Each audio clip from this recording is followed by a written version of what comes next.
Hello, hello, hello. Hello, hello, hello. It's another week. God, we're in October.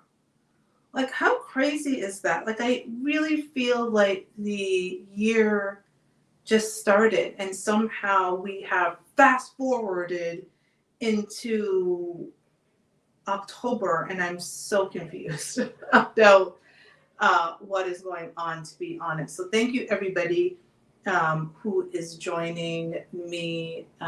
This is going to be a very vulnerable discussion. Hi, everyone that's joining. Hi on YouTube. Hi on Instagram. I promised everyone when I started this show that I would be vulnerable, because in order to change conversations, you need to be vulnerable. I promised even more after my separation with Rob, and I was doing this show by myself, that I would be open and honest about everything. And I have to tell you, last weekend was tough. So Saturday, September the 30th, marked 2 years since I started this show, and 3 years since my separation breakup. And I went through a bunch of different emotions because I'm grieving. And, you know, my father passed away a year ago. September the 9th marked a year since my father had passed away. So I'm honestly going through all of these different emotions, all of these different feelings. They say 7 stages of grief. Like, my mind is just going through all of these things. And part of me was like, fuck, this is not where I'm supposed to be. Like, this wasn't supposed to be the story that was written for me. When I sat down and came up with the idea of this show and had Rob sign off on it and got him in front of that camera, and, you know, we really started sharing our lives and people were responding, and it was just this beautiful, inspirational love story of 2 Black people coming together from different backgrounds and different countries and different cultures and all of these things. It was beautiful. And then it ended. And I am not going to sit here and ever pretend to anyone that that hasn't been difficult for me. I'm not going to sit here and act as if detaching my life from someone I plan to marry has not been difficult for me. I'm not going to sit here and pretend that part of the story I had written for myself is over and that's tough to deal with. I am not going to pretend that I don't miss the intimacy that comes with being in a relationship and the fact that I lost my best friend. And as I sat around on Saturday, Saturday is like my cleaning day. That's when I clean. I clean the house from top to bottom, like it's a thing. I put on music, and there was just songs that were just pulling at my heartstrings of, girl, this was not where your life was supposed to be. You started this show 2 years ago, and you were supposed to bring people into the journey of your relationship with this man who you love so much, and you were going to show them the backstage of your life. Like, you know, we had plans to invite you into our wedding, right? We were going to host a contest right? To actually invite people to our wedding so you could be a part. Those of you who had followed our journey, you could be a part. Like, there were plans. And then there were not. And so when I sat there, and it had been 2 years since we started the show and 3 months since we had broken up, I had a moment where I was like, is this it for me? Is this it? Like, God has given me as much as he can give me. And girl, what more can the good Lord give you? Like, I was having these uncomfortable conversations with myself. And then it got to a point where I was honest of, I started considering whether or not I was paying for the sins of my parents. So I think I've been very open and honest with everyone, but if you're new to the channel, I am the product of an affair. It is not something that I'm ashamed of because it is actually a part of my life. My parents had an affair, and that's how I was born. My father was married and had an affair with my mom. She got pregnant with me. She kept me. And then my father actually took me to my stepmother to raise. And so for many years, I thought my stepmother, his wife, the woman who he had cheated on and got me, that's who I thought was my mother. And I am still close to this woman until this day because she is an instrumental part of my life. When I do get married again, her and my mother, because my father is now deceased, will walk me down the aisle, right? I've been blessed with, 2 mothers, but there was also part of me that was like, are you paying for the sins of your parents? Because it starts to feel like every time I'm so close to something, it goes away. And I'm smart enough to recognize that what's for me is meant for me. I'm smart enough to recognize that as much as I love Rob and I adore Rob, he's not for me. Our lives, as beautiful as it was seasonal. It wasn't, there's a poem that's called Reason, Season, and Lifetime. If you have not read that poem, I recommend that you do. And it talks about essentially that people coming in your life for a reason, season, and a lifetime. And I think we came into each other's life for a reason and a season.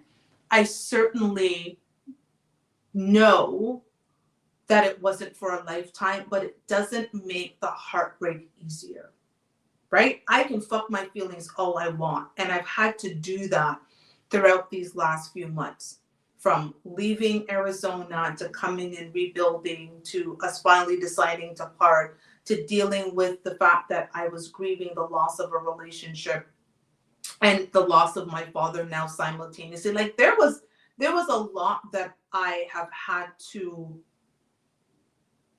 deal with, and I tried to show myself grace. But I really had a moment of reflection where I was like, fuck, girl, like, you get so close to things, right? I've been married before. And let me first of all, let me just tell you, this is where, and I tend not to speak badly about the men in my life. It's something that I promised myself I would not do. But I'm going to give you some real talk. So for those of you who don't know, I have been married. I've been married before. I'm divorced. And my first husband was in the military. We actually met on Black Planet. A lot of this is going to be in my book, so I'm going to give you the Coles notes. So we met on Black Planet, developed a relationship. He was overseas. I'll give you more in the book. Anyways, long story short, fast forward, we end up together in Vegas and married. When we came together, he had 1 child, I had 1 child. And one of the things I said to my ex, when we were making the decision of being together, I said to him, listen, whatever you have done before I get to where you are, because we were living on 2 different countries, and he was on the West Coast, I was in the East Coast of Toronto. Like, before we try to make a go at this, tidy up your past, tidy up what's going on with you, because the moment I get off this plane, there are no excuses, right? If I get off the plane at 10:55, you better have made sure that by 10:54, everything that you need to wrap up has been dealt with and put in a bow, and off it goes. I said, babe, I got you. I agree. We never discussed it. I was 27 years old. I'm smart enough to recognize life, right? Like, I've lived life. I'm not silly. I'm not stupid. I did not think he was over there being celibate, waiting for me. Like, I was smart enough to know that. So I get to Las Vegas now. I get there in October. We get married in May. So what's that? 7 months, right? Like, I think I get there like October 15th, if I'm not mistaken. We get married on May 17th. So 7 months had now passed. I was going back and forth between Vegas and Toronto, as of course I still, lived in Toronto. So I'm going back and forth. Things are going great. We are getting married, right? Fast forward, I find out that my husband, now at the time, had a child that was born 6 weeks before we got married. So the baby was born, was either March 30th or March 31st. The baby was born. We got married on May 17th. That's 6 weeks. He ended up seeing the mother of the child at the club that he went to for his bachelor party, which, by the way, like, being in a club when you have like a 6-week-old baby, but who am I to judge? Judge. Anywho, so he sees the woman in the club. Now, this story is revealing itself to me once I find out about the baby. So he sees the woman in the club. She tells him, by the way, you know I have your baby. He says nothing to me. He goes off and marries me. No conversation, no nothing, ignores the whole thing, basically acting like it didn't happen. And so I'm now married to him, and I'm finding out about this baby. Now, here was the funny thing about that situation was I wasn't actually upset. I wasn't upset. The way I found out was fucked up, but I wasn't upset. Because when I did the calculation, she would have been pregnant before I arrived. She would have been pregnant before I made it very clear to him to wrap up his past. So she got pregnant prior to. So she was part of the past that he hadn't wrapped up that well. And clearly he wasn't wrapping up shit because he was out there just slinging peen, because there's more to this story. So I remember when I found out about the baby, I was like, you know what? Girl, this is you paying for the mistakes of your parents, right? Like, you're the product of an affair. And even though technically he didn't have an affair to have the baby, it's still something that is going to impact your marriage, because we came in with 2 separate children, and all of a sudden now there was this child, this third child that we did not have together. And now I'm going to have to accept into my home because it is a baby, and the baby is innocent. She has nothing to do with this. And now I'm going to have to deal with another woman, and a woman who knows that having this child has impacted my life. And as I was sitting here on Saturday thinking about the fact, like, is this over for me, and how close I keep getting to, and it's not my happily ever after, because, to be honest, I live a very happy life. Like, I am a woman who believes that happiness is internal. I don't look for external validation to be happy. I am happy with who I am as a person, who I am as a woman, who I am as a daughter, who I am as a mother. I know I always have areas for improvement, but I'm happy with me. Like, I live a reasonably happy existence. If you ever meet me, if you've been around me, you know, like, I am laughing all the time. I make fun of myself. Like, I live a really good life, but there is something to be said about getting together with someone and just having that forever person. And that's what I'm going to call it. I feel like I keep getting close to my forever person, and somehow it just gets pulled from underneath me. And I've said this before and I will say it again. I am clearly the common denominator in all of my failed relationships. I don't make it a habit of blaming my exes, because as much as they're my exes, I'm their ex, right? Like, I have these exes that surround me, and I have to look at what I have done, what I didn't do, my non-negotiables that I might have ignored. Like, there's a lot of things I've had to look at, especially after this breakup. This breakup has been hard.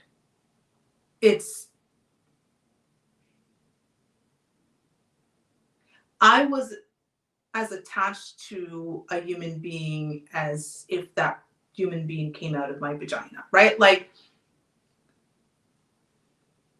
I was more attached to Rob than the man that I married, and Rob was going to be the man I was supposed to marry.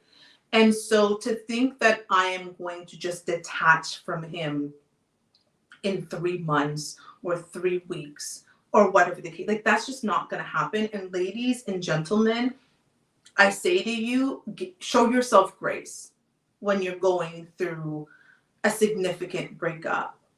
I am not running around talking about I'm going to be in the club and be up under some next man. Like, it's just, that doesn't serve any purpose. I have taken this time to sit back and reflect and figure out, where did I go wrong, that this amazing life that I was building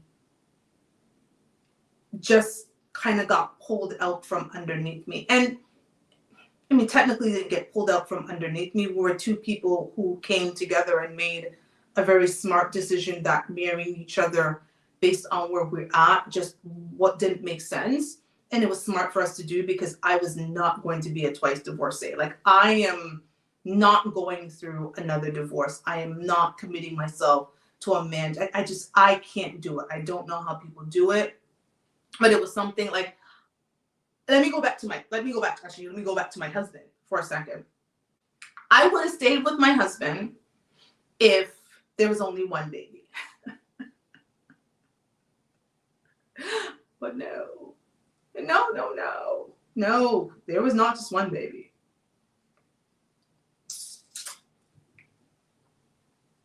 There were three.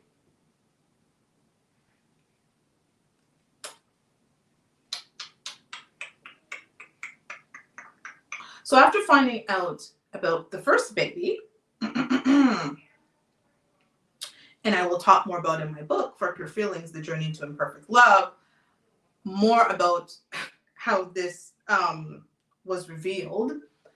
But after finding out about the first baby that was born, I then find out about twins that may or may not be his. To this day, I don't know, because I subsequently left him after it was revealed by the mother of the twins when she emailed me on Facebook, because this was the time back in the day when you would put married to and you tagged your person. Well, I had tagged him because I was a married woman. I was married. This was my man. This was my forever. Right? I was a military wife. I was, my husband was doing the damn thing. So I tagged his ass that I was married to him, only to have a woman tell me, hey, I've been trying to reach him, and I just want to let you know, like, no disrespect, I think he might be a father to my twins.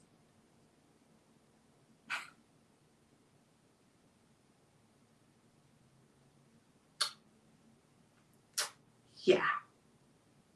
So not only did I have to deal with the fact that my now husband, had fathered one child, I now had to deal with the fact that he may have possibly fathered an additional two. So before I married him, and when I married him thinking that he was a father of one. I'm now married to him, and he may be a father of four. None of these children came out of my vajayjay. And it was one of those,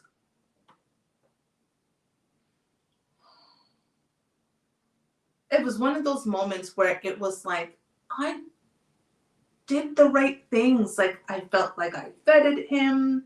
My father vetted him, not as thoroughly as I wish I had made him, but he vetted him.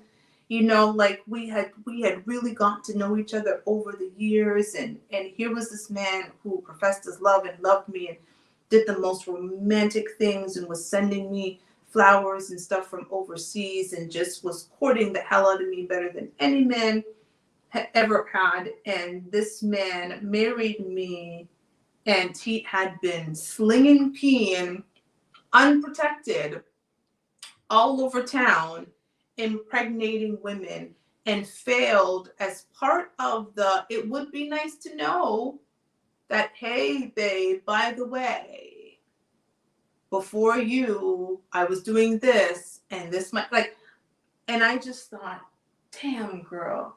And so I fast forwarded, what am I, 15 years? 15 years. I fast forwarded 15 years. I left my ex-husband in 2009. I fast forward, well, now it's 14 years. I fast forward these years, and I keep thinking to myself, like, you keep getting these opportunities for your forever person, and girl, what the fuck?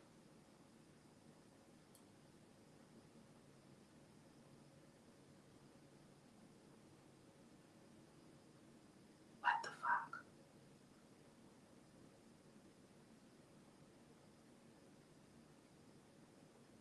To answer the question, is it over for me? No. I can never believe it's over for me. Do I think that there is someone for everyone? No. It's mathematically impossible. But I think I only have one more shot at this thing. If I am completely honest, I think I only have one more shot at my forever person, and that's got to be a hell of a. I don't have it in me to attach myself to someone to then have to detach from them again, because it's a grieving process. It is not an easy thing, and that's why I refuse to open up my vajayjay to any man at this point. I am counting down. I keep being proud of myself every day when I keep these flex clothes of, girl, good for you, because I was like, it's not over for you, but you only have so many chances left. Because attaching to someone is hard enough because there's so much that goes into it. And so people, be careful of the people you attach yourselves to. I don't know how some of you, ladies do it. And I won't lie, I judge. I am a judger. It is.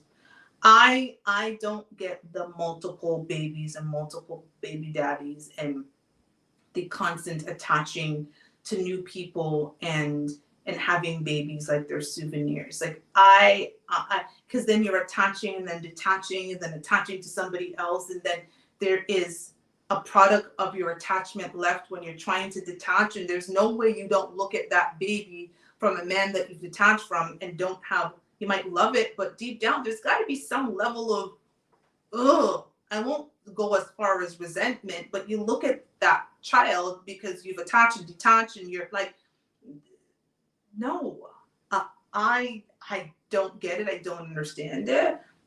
And I know for myself, I only have one more of this in me. Because when I love, a lot of you who followed me in Rob's journey saw that love. That man used to tell you about that love. That man used to, like, that is one thing he never shied away from talking about how much he loves me and the love I showed to him.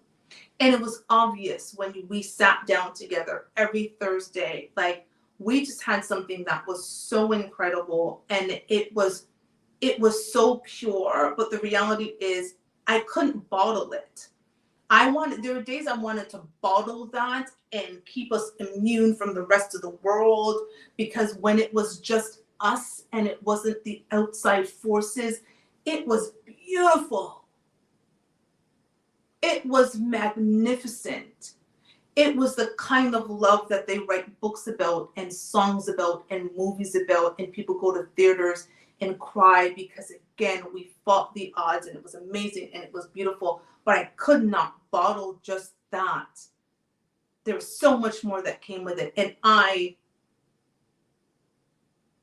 blame myself because I tried to ignore the stuff that came with it. And who does that, right? Like, who just, oh yeah, that's just over there. No, it's not, girl. There's 4 kids and 2 big mamas. Like, it's not over there. It's integrated all in your life. Like, it's not, you guys don't live in a box. They used to say that to him. They used to be like, I wish I could just bottle these moments when it's just us without anchor. Like, who says that? Like, I take accountability. And so I only have one more. Like,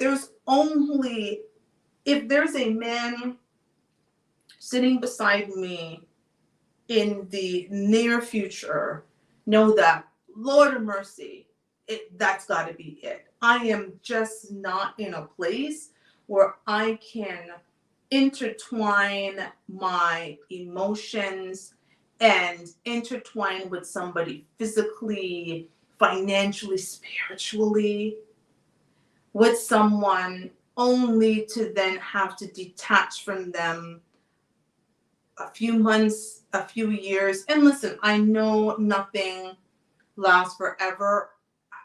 However, I almost feel like if I do this again and it doesn't lead to my forever person, like, I'm just going to live with the fact that I am paying for the sins of my parents. Like, that's why, ladies, gentlemen, it's important to live as good of a life as you can. And I love my parents. Do not get it twisted.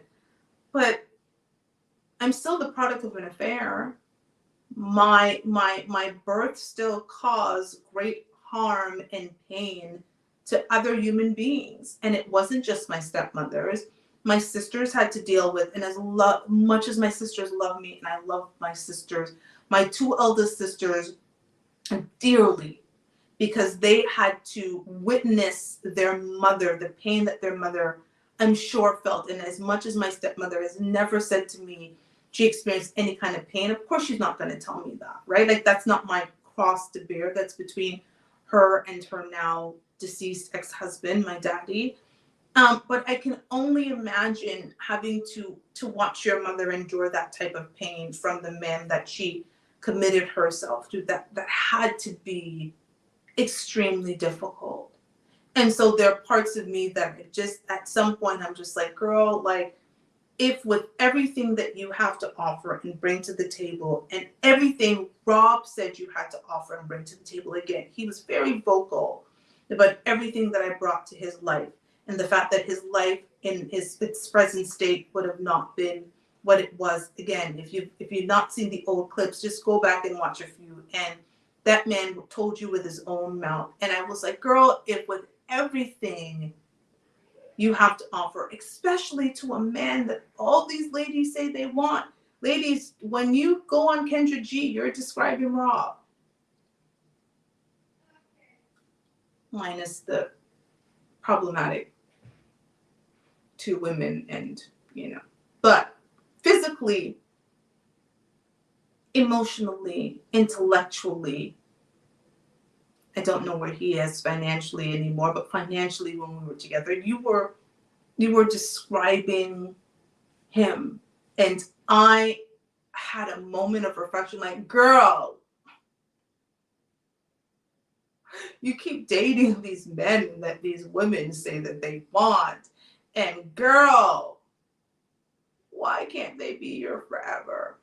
What the fuck? I think I said that on Saturday.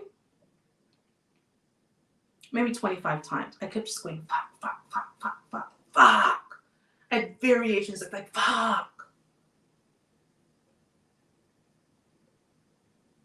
And I'm not stopping my blessing. I am not putting out into the universe at all that I am not deserving of that type of love. But what I am saying to the universe is, universe, watch your girl, because she cannot be out here attaching to another human being just to have to detach, because this detachment,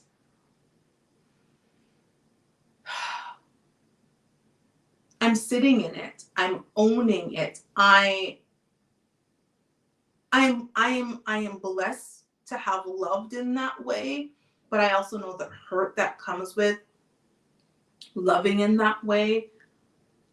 But I actually try to focus on the joy, and the joy is what keeps me going. Of God, imagine finding your forever that brings you that joy that doesn't come with the things that made you have to separate from your ex, right? Like, I know that joy. That joy is what keeps me going. And that's why it isn't over for me. But God, your girl only has like one more. Like, one more, right? Like, I've had a child with someone, I've married someone, and I've been engaged twice. So there are 4 significant men in my life. There are a couple of others that have been awesome also along the way. But if you count like intentionality, like, my daughter wasn't planned, but she definitely wasn't a mistake. And, you know, at 22 years old, she's like the joy of my life. And, you know, me and her father still get along perfectly fine. And again, he is instrumental in my life because he doesn't go anywhere. And then I had a husband, and then I had 2 fiancés, right? 2 men, well, 3 men in total wanted to commit themselves to me. And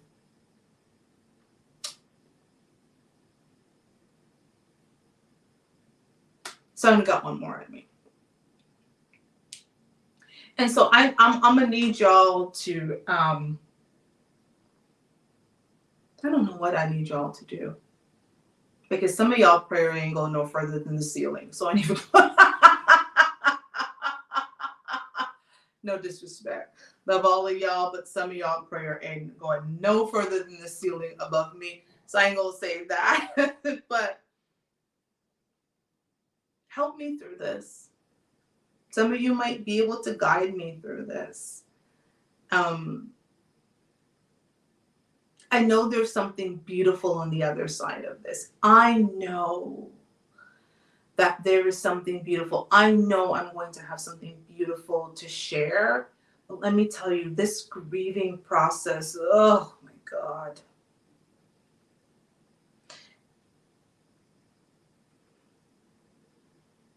And it doesn't help that I'm also grieving my daddy. Like, and to be honest, I actually prefer the way it is, that I'm doing this simultaneously. It would have sucked to have gotten married and live in this space, and just to go through this level of grief. I'd rather the compounding grief than 2 separate types of grief. So I recognize that, again, I had to lose something to gain something else. I had to lose something to gain something. Like, that's how I'm looking at my life. I think sometimes we question why things happen, and I am very clear. I'm very clear that in order to gain what is truly meant for me, I had to lose someone that was meant for someone else and meant for other purposes. But it sucks. And I'm not going to ever sit and pretend to all of you that it doesn't suck. Saturday sucked. Sitting there, just thinking in my mind, 2 years since you started this show, 3 years since you broke up, 2 years since you started this show, and this was how it was supposed to go, and all of the plans that we had, and everything that we had planned for our future. And all of these dates started rolling in my mind, and the wedding date that we had chosen, and our anniversaries coming up in a couple of weeks, and all of these different things like just kept rolling in my mind. And I was like, fuck, this was not supposed to be your life.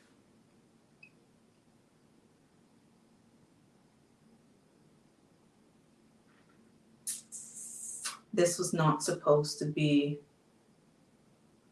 my existence, but it is.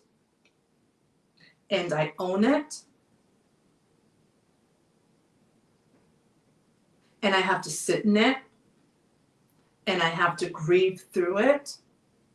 And I have to do all of it.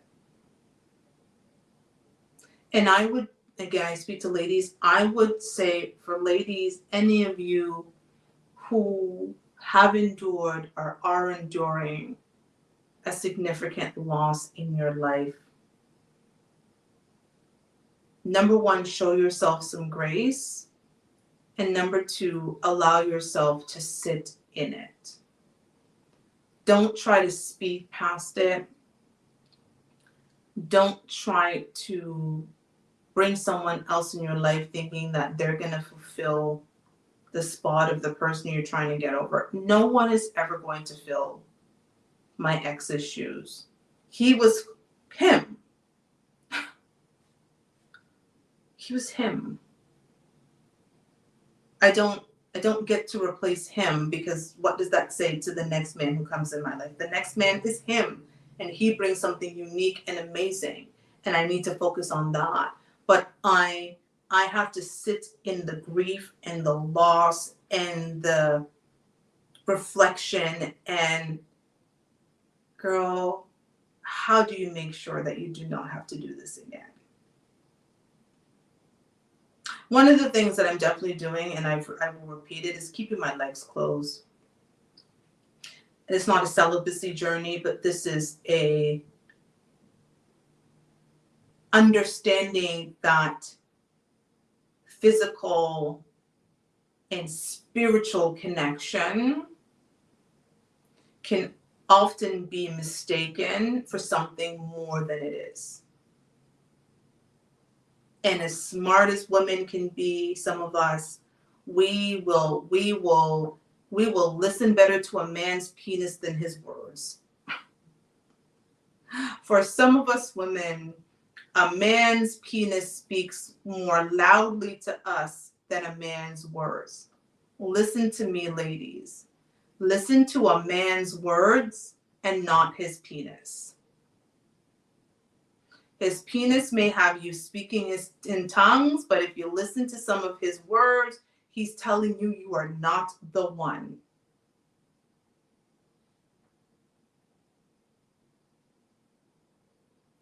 He is flipping you upside down and making you sing songs at a high pitch. You think that you're Mariah Carey when he's got you flipped up, down, sideways. But the same men will tell you, you know what? I'm just not ready to settle down. I'm not ready for a relationship. I'm not really sure where I see myself in terms of a relationship in 2 to 3 years. What he's saying is, you're not it, but I'm having fun.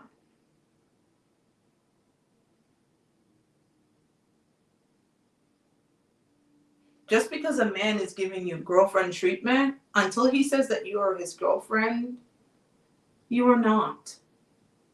His penis could talk to you on a nightly basis, and that penis whispers great sweet things, and that penis makes you feel things you've never felt before. And man, when you think about that penis, you got to cross your legs and it quivers.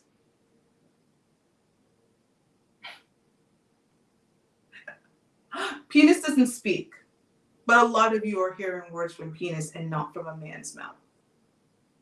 And so, me knowing what is it that I want for myself, me being intentional about what I want, me reflecting back on where I effed up in my last situation, where I effed up in the previous situations. Again, 1 child's father, 1 husband, and 2 ex-fiancés, right? Like, it ain't them.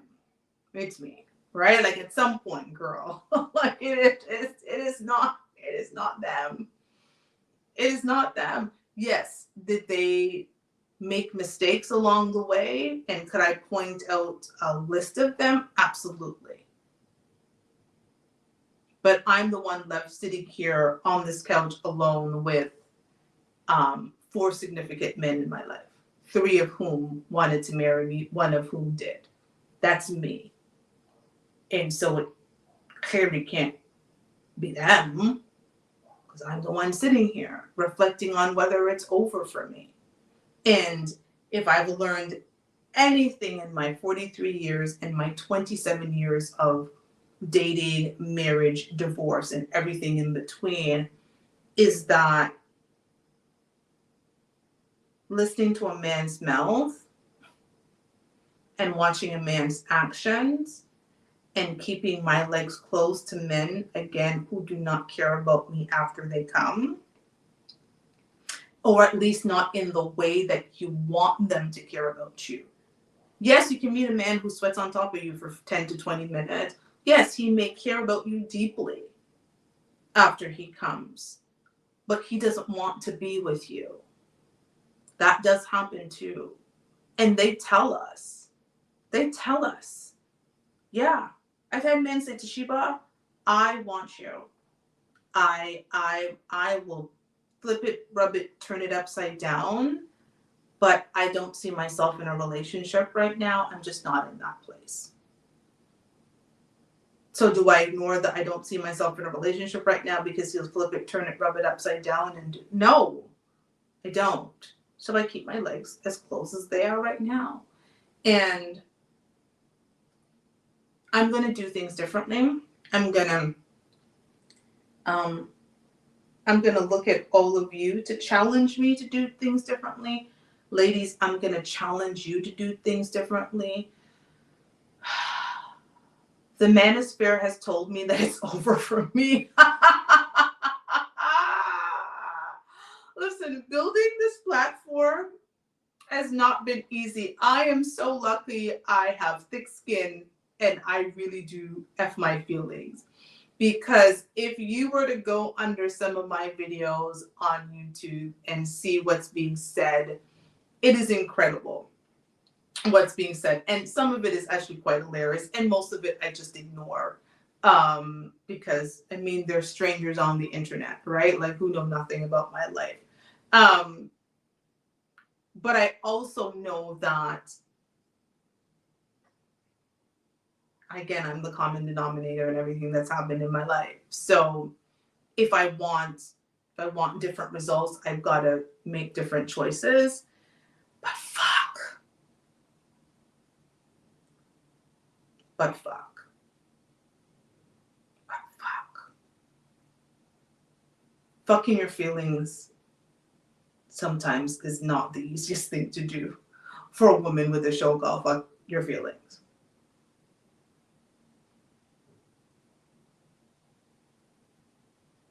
Yeah. It's crazy, right? It's crazy where you end up in life. But I'm so looking forward to where I will be next. And so it's not over for me. It's not over for me. But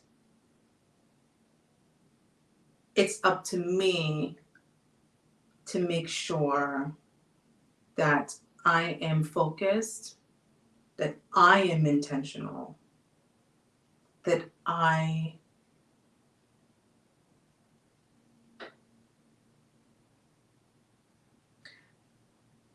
don't treat Mr. Right Now as Mr. Forever. And that I don't give Mr. Right Now Mr. Forever treatment. And I don't even allow Mr. Right Now to waste my right now. So keep following me.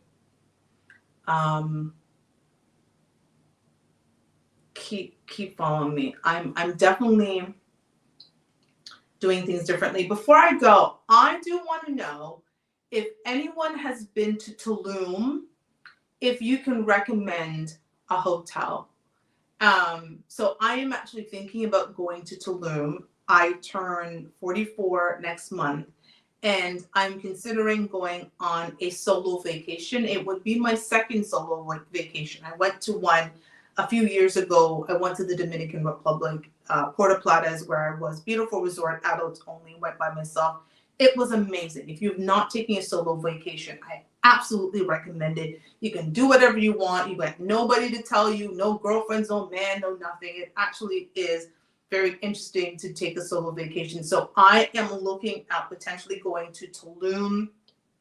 So if you've been to Tulum and you have a hotel recommendation, a resort recommendation, please let me know, because I'm seriously considering that I'm going to take myself to Tulum to kind of have a moment for myself to reflect, to read, to enjoy my own company and think about what my next years will look like. So Cancun is fine too, but I don't know. I just have this thing. I've been to Cancun. I've been to Riviera Maya, Mayan Riviera, whichever you call it. So I've done those two places in Mexico, but I've just seen amazing pictures of people in Tulum, and I've heard amazing things. So I want to add that to my list. So again, if you have been to Tulum, please recommend a hotel. I'm thinking about going late next month, either like the Thanksgiving weekend, the US Thanksgiving weekend, or the weekend before that, which is the weekend of my birthday. So I appreciate everyone. Thank you for allowing me to be vulnerable. This isn't easy, but it's necessary. I promised that I was going to change the conversation around Black relationships, and I can't change the conversation around Black relationships if I'm not honest, right? Like if I'm not vulnerable. I talk about in my book, handouts for Black girls. As Black women, we're taught to be strong because we think that white women cornered the market on vulnerability, which they did not, by the way. And so vulnerability is important, being honest and true and raw. Like I'm always going to show up as my authentic self. I'm going to tell you exactly how I'm feeling, exactly what I'm going through. I'm not going to sugarcoat and pretend that things are hunky-dory when they're not. So thank you. Because you could be anywhere else, but you decide to come and be here and listen to me talk to this screen. So I appreciate you all. And thank you all. If you are on YouTube, please subscribe. If you're on Instagram and you're not following me, please follow me, share the content, comment, let people know what I'm talking about. I think this is important. This is important for not only Black women, but Black men and the Black community as a whole, because I am definitely on a mission to change the conversation around Black relationships by sprinkling a little fuck your feelings. So I love you all. I have got another meeting. I gotta go. A bitch is busy. So I will see you next week, and keep liking my clips. Bye. And bye.